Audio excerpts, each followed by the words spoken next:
Where is my focus?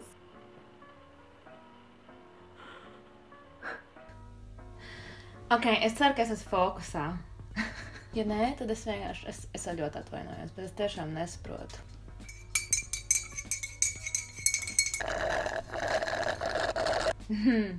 Kāpēc mēs visi esam šeit sanākuši?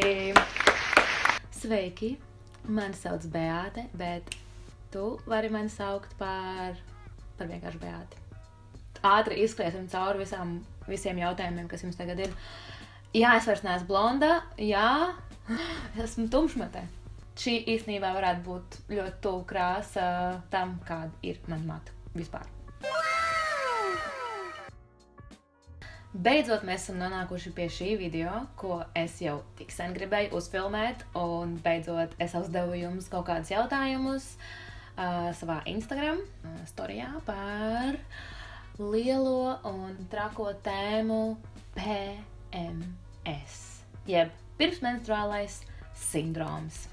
Puiši, lūdzu, neuztraucieties, nekas traks netiks runāts, kas jums varētu nenoderēt, tā kā es zinu to, ka puiši skatās arī šo video, jo jūs, puiši, man arī rakstījāt dažādus interesantus jautājumus, es dažus no viņiem varbūt nolasīšu. Jā, būtībā mēs runāsim par to, kas ir PMS un kā tas izpaužās no manas pieredzes un no jūsu pieredzes.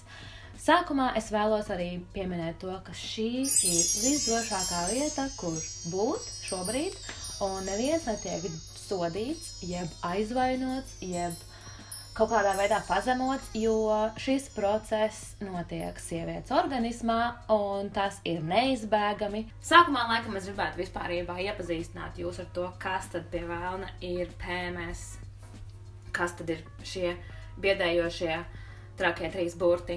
Starp citu, es izpētīju visu šo tēmu kaut cik tā, neiedziļinoties pārāk lielās detaļās, lai man nesajuktu prāts. Vēlos arī minēt to, ka es neesmu ārsts, es neesmu speciālists, es vienkārši izpaužu savu viedokli, un jums ar to būs, diemžēl, jāsamierinās. Ja jums ir kādi speciāli jautājumi, tad lūdzu uzdodiet viņus ārstam. Es papētīju mūsu mīļo labo draugu internetu, Google un YouTube, un es arī skatījos zinātniskos rakstus. Diemžēl zinātniskie raksti ir pa maksu, un viņi ir ļoti dārgi. Tāpēc es izmantoju tādus, kas ir bezmaksas, un visādus mediķu un psihologu un visādas saites. Es lejā tādu norādīšu šos te resursus, ko es izmantoju, tā kā, lai jūs saprotat to, ka es nezogu informāciju un nesaucu viņu par savu, lai viss būtu droši. Un, jā. Ko es uzzināju, ir to, ka PMS, un kas arī mums lielākā daļai sieviešu un vīriešu skaidrs, ir tas, ka PMS notiek tieši aptuveni 7 līdz 14 dienas pirms mēnešu reizēm. Ļoti daudz cilvēku arī jūt šos simptomus, bet, sajauc to jau ar mēnešu reizēm, bet nē, PMS ir kaut kas, kas notiek pirms mēnešu reizēm, pirms sieviete asiņo. Pirms mēnešu reizēm sievietes olnīcas izstrādā tādus hormonus kā estrogēns un progesterons vai progesterons. Es nemāku izrunāt šo vārdu, bet, tātad šos te divus hormonus. Un šie te īpašie hormoni nodrošina īpašās tās maliņas, kas ir sievietes dzemdē, kas ir pirms mēnešu reizēm, kas noārdās mēnešu reizes laikā, bet par to mēs nerunāsim, jo mēs negribam iedziļināties detaļās, vai ne?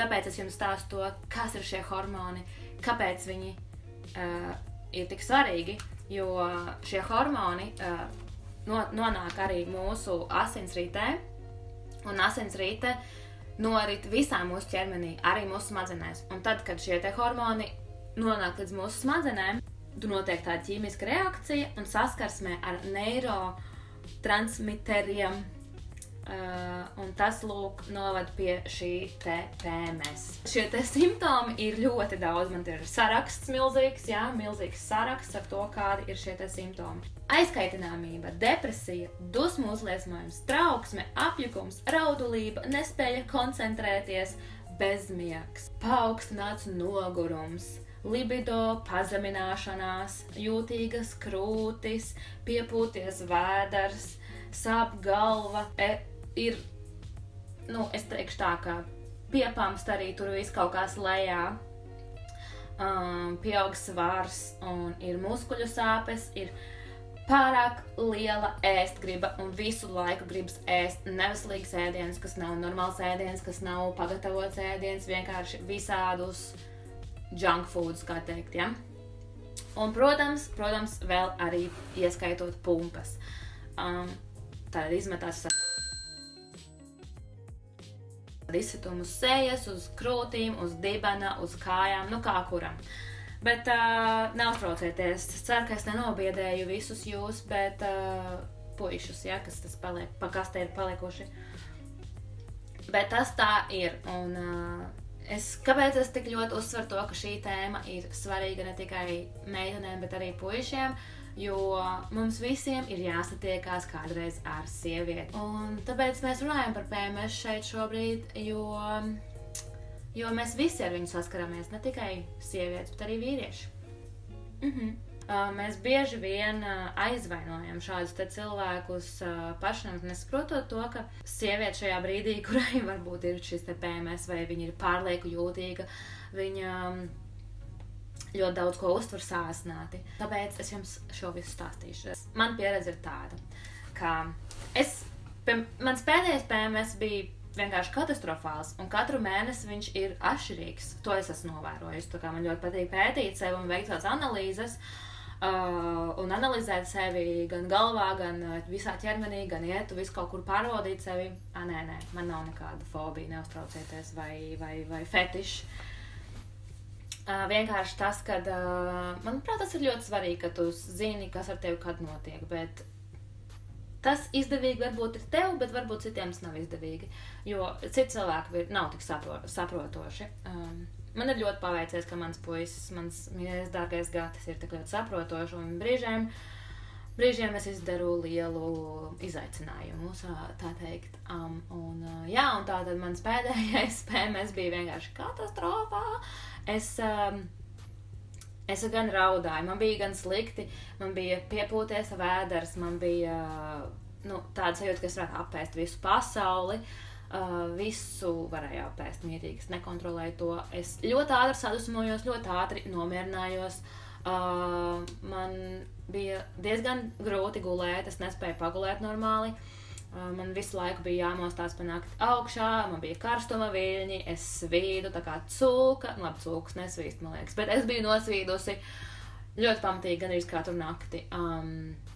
Man tik ļoti negribēs, lai mani aiztiek, un tāpēc arī man ir liels respekts pret manu puisi, ka viņš centās man saprast, man negribēs, lai man kāds samīļo konkrētos brīžos, vai man pieskarās un tādā garā. Bet bija brīži, kad man gribējās vienkārši, lai man kāds ritīgi samīļo, bet tajā brīdī neviens to nedarīja, un neviens nebija man blakus varbūt, un, visu laiku ir augšā, lejā, augšā, lejā, augšā, lejā, augšā, lejā. Un tad tu ienīsti sevi, jo tu esi kādam pateicis kaut ko ne tā, jo tu esi jūties vienkārši slikti. Tas ir ļoti grūti izskaidrojams, kā tas notiek šajā galvā. Un es varu darīt to, ka ir ļoti daudz sievietes, un es zinu to, ka ir ļoti daudz sievietes, kas jūtās līdzīgi, jo es Instagramā tātad piedāvāju jums pastāstīt par savu PMS stāstu, jeb kaut kādu savu pieredzi saistībā ar to. Vienkārši ir, manuprāt, jārespektē tas, ka sievietei ir arī grūtie brīži, kad kāds pasaka, come on, saņemies, vienkārši, tu vari to pateikt, bet tajā brīdī tavā galvā notiek vienkārši eksplozija, un tu domā, ka tu varētu kādam iekraut vienkārši tā, ka iedomājies, kā tas ir, come on, saņemies, vienkārši savācies savās emocijās un vienkārši dīlo ar to. Protams, mēs ar to dīlojam katru mēnesi. Mēs ar to dīlojam visu laiku. Es saku godīgi, es vienkārši runāju reāli, tāds ir. Es neko nerunāšu nekādās puķītēs, ja. Visi mani tuvinieki zina to, ka es esmu gatava galu.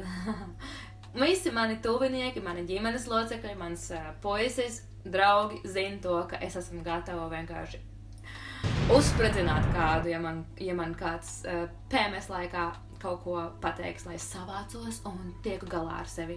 Jo es to nekontrolēju, tā kā es nespēju kontrolēt to tajā brīdī. Tā, nu es vienkārši palasīšu tātad visu to, ko jūs man esat rakstījuši, kad es uzdevu jautājumu, kāds ir tavs PMS. Es šodien raudu un riju, mēnešu reizēm jābūt nākamnedēļ. Vienreiz visu dienu darbā raudāju, jo vīrs bez manis noskatījās multeni. Legit visu. Jā.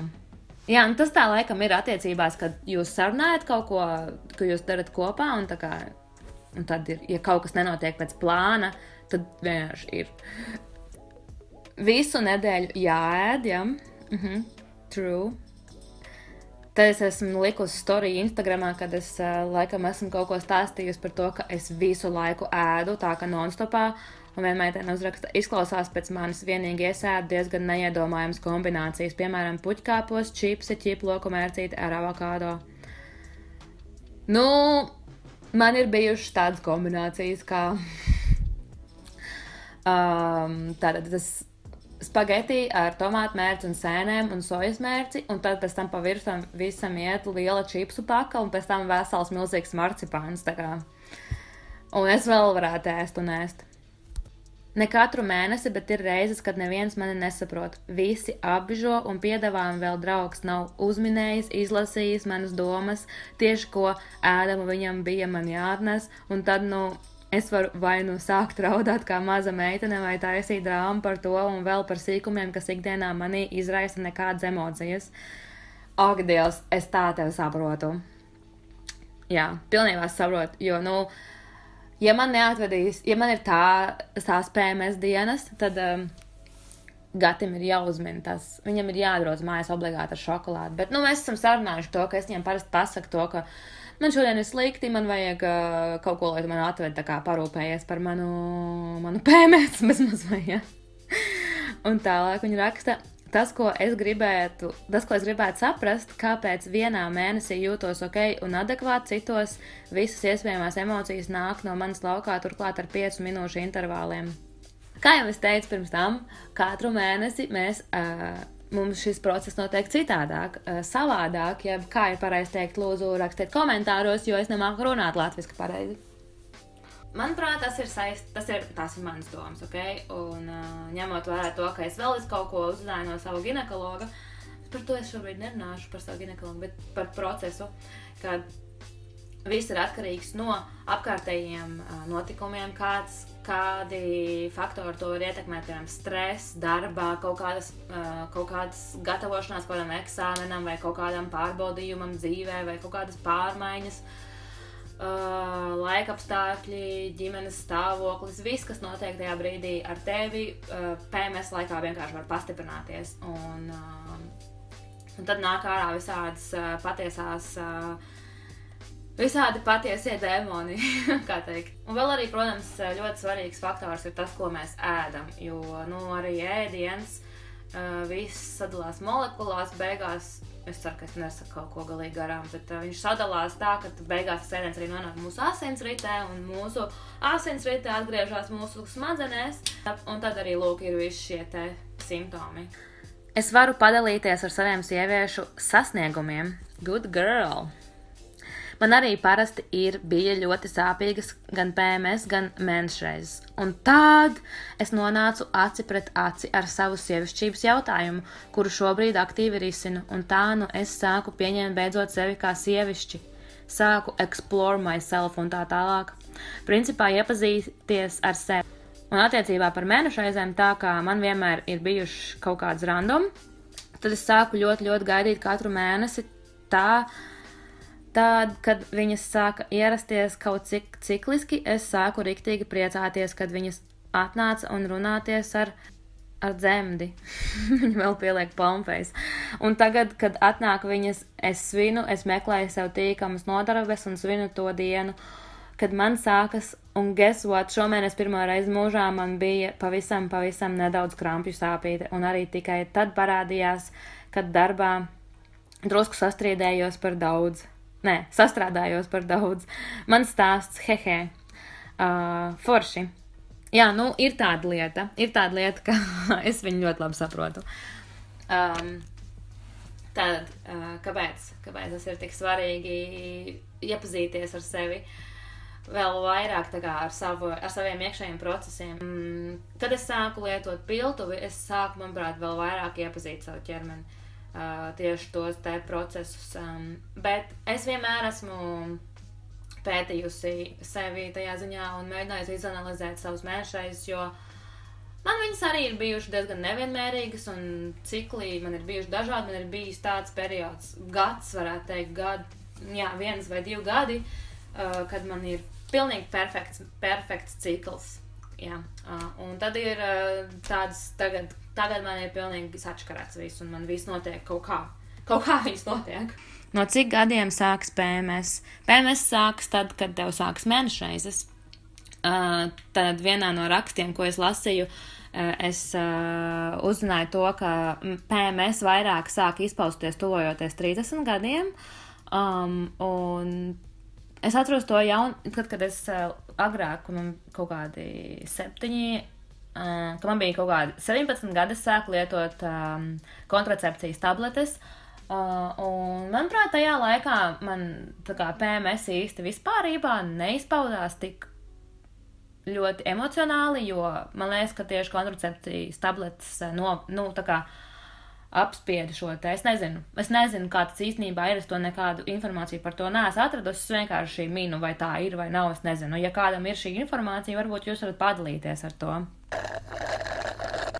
Bet jā, ko es varu vēl pieminēt par PMS? Vienkārši tas ir ļoti normāls process, mums ir ar to jādzīvo visu dzīvi līdz menopauzai. Manuprāt, galvenais ir sevi nevainot pie tā, ka mums notiek šie te procesi sievietēm. Nejusties slikt par to, bet tieši lepoties ar to, jo mēs esam ļoti svarīgas, lai mēs radītu nākamo paudzi, un tāpēc mums ir jānorit šiem procesiem. Vienkārši saprotiet to, ka bez sievietes nenotiks attīstība. Ja mēs sievietes pēkšņi pārtrauksim ražot visus šos te hormonus un vairs nespēsim izpildīt šo te vienu lietu, kas mums notiek tātad mēnešreizes, mēs nespēsim radīt šos te brīnišķīgos bērnus, kas par mums parūpēsies, par mūsu pasauli parūpēsies nākotnē. Un jā, es nezinu, es ceru, ka es atbildēju uz kaut kādiem jautājumiem, varbūt neatbildēju, varbūt jums vienkārši radās kaut kas vairāk skaidrs jūsu prātos. Jums varbūt vienkārši patika paklausīties šādu tēmu. Es redzu visu, ko jūs rakstat, tā kā arī zem video par menstruālo piltuvi, es redzu visus jūsu jautājumus,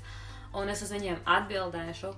Bet ne šajā, ne nākamajā video, bet tas būs pilnīgi atsevišķs temats, jo es vēl gribu runāt par piltuvēm. Ak, Dievs, es esmu tik priecīga, ka es uztaisīju šo te video. Es esmu ļoti priecīga. Paldies, ka skatījies šo video, paldies, ka veltīji laiku šim, un paldies, ka arī tu kaut kādā veidā esi iesaistījies šī video tapšanā. Es šādus video tājus tikai pateicoties jums, jo jūs reāli iesaistāties manās sarunās, un tas ir tik amazing, jo mēs varam radīt šādu te kontentu, tā kā izglītot cilvēkus. Manuprāt, šis te ir tas, kas mums nemazliet trūkst. Varbūt vairāk mēģināsim pasmēdīt par lietām, nekā raudāt par viņām. Neaizmirstiet piesakot manam kanālam. Vienkārši noskaties video par piltuvi, ja vēl neesmu noskatījies to, jo tur es ar Alisu kopā diskutēju par to arī, par šo tēmu. Par PMS īsti nē, bet par mēnešreizēm un piltuvas lietošanu. Un, jā, ja jums ir vēl kādi jautājumi par piltuvi un visādām šādām lietām, droši met iekšā šeit apakšā jautājumus komentāros. Un jā, un es šoreiz neskriešu kamerā iekšā, jo šajā kamera ļoti smuka stāv šobrīd, un es vienkārši sūtu jums bučas. Un lai jums skaista diena, turpinī haslot. Tiekamies nākotnē.